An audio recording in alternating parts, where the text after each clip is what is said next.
माढा तालुक्यातील जनतेने लोकप्रतिनिधी निवडताना विचार करावा असं प्रतिपादन राष्ट्रवादी शरद पवार गटाचे नेते संजय कोकट यांनी केलंय। वैयक्तिक कामानिमित्त माढ्यात फेर काढण्यासाठी गेलो असता तेथील परिस्थिती पाहताना अंगावर अक्षरशः काटा आला। तालुक्यातील अनेक नागरिकांचा फेरसाठी 10वा तर काहींचा 15वा हेलपाटा झाला, मात्र फेर काही निघाला नाही। अडचणीवर मात करण्यासाठी लोकप्रतिनिधी निवडताना विचार करावा असं प्रतिपादन त्यांनी केलंय। नमस्कार। तुम्हाला वाटत असेल की कुठली निवडणूक नाही, आज कुठला सण पण नाही शुभेच्छा द्यायला, तरी सुद्धा बाबांनी व्हिडिओ का काढला? त्याचं कारण असं की काल मी माझ्या एका कामासाठी मला एक फेर पाहिजे होता, त्याच्यासाठी मी माड्याला रेकॉर्ड रूम मध्ये गेलो।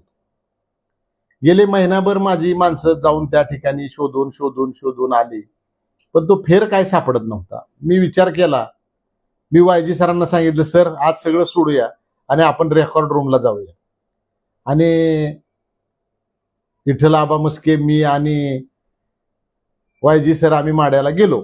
माड्याला गेल्यानंतर सगळ्यात पहिल्यांदा आम्ही तहसीलदारांना सांगितलं। तहसीलदार साहेब नेहमीप्रमाणे दौऱ्यावरती होते, म्हणले कलेक्टर आलेत, काय झालंय? मग आम्ही आरंटी लोकरे गाठले, मग आम्ही रेकॉर्ड रूम मध्ये गेलो आणि जी अवस्था बघितली की ज्या दप्तरावरती अख्खा तालुका चालतोय, ज्या दप्तरावरती गावागावामध्ये खून पडतायत, ते दप्तर तरी कसं ठेवलंय हे बघितल्यानंतर मनाला खूप दुःख झालं। चौकशी केली। 2014 साली ऑनलाईन करण्यासाठी एका कंपनीला ठेका दिला।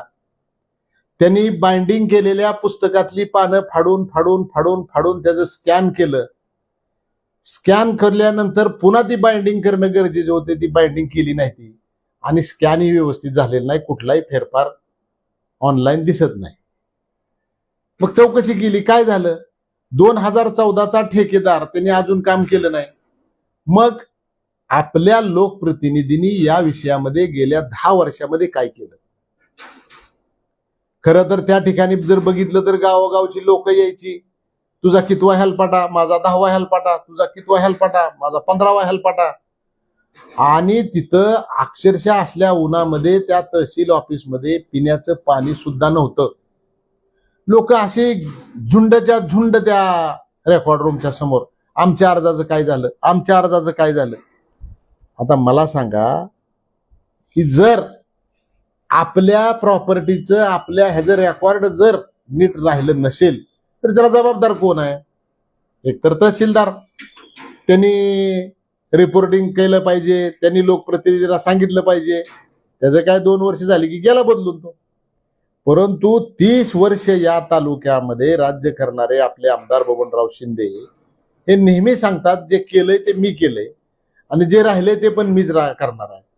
मग आता मला सांगा की ह्या लोकप्रतिनिधीला ह्या ऑफिसमध्ये काय चाललंय, लोकांचं काय अडचणी आहेत हे बघायला वेळ आहे का? बरं, एक नाही, रेकॉर्ड रूमची अवस्था हीच सगळ्या शासकीय कार्यालयाची अवस्था, सगळ्या शासकीय कार्यालयात तीच अवस्था आहे। आणि मग काय होतं लोकप्रतिनिधींना लक्ष द्यायला? आता लोकप्रतिनिधींनी काय करून ठेवलंय की आमच्या कारखान्याला तुमचा ऊस आम्ही गाळला की आम्ही तुमच्यावरती उपकार केले, तुमचा ट्रॅक्टर आम्ही आमच्या कारखान्याला लावला, आम्ही तुमच्यावरती उपकार केले, तुमचा एखादा मुलगा आम्ही कारखान्यामध्ये चिडबाय म्हणून लावला, आम्ही तुमच्यावरती उपकार केले।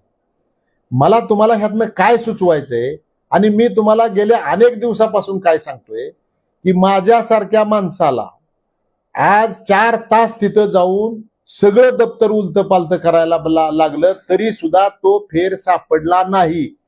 बरं, कोण आहेत तिथं? गावोगावचे कोतवाल।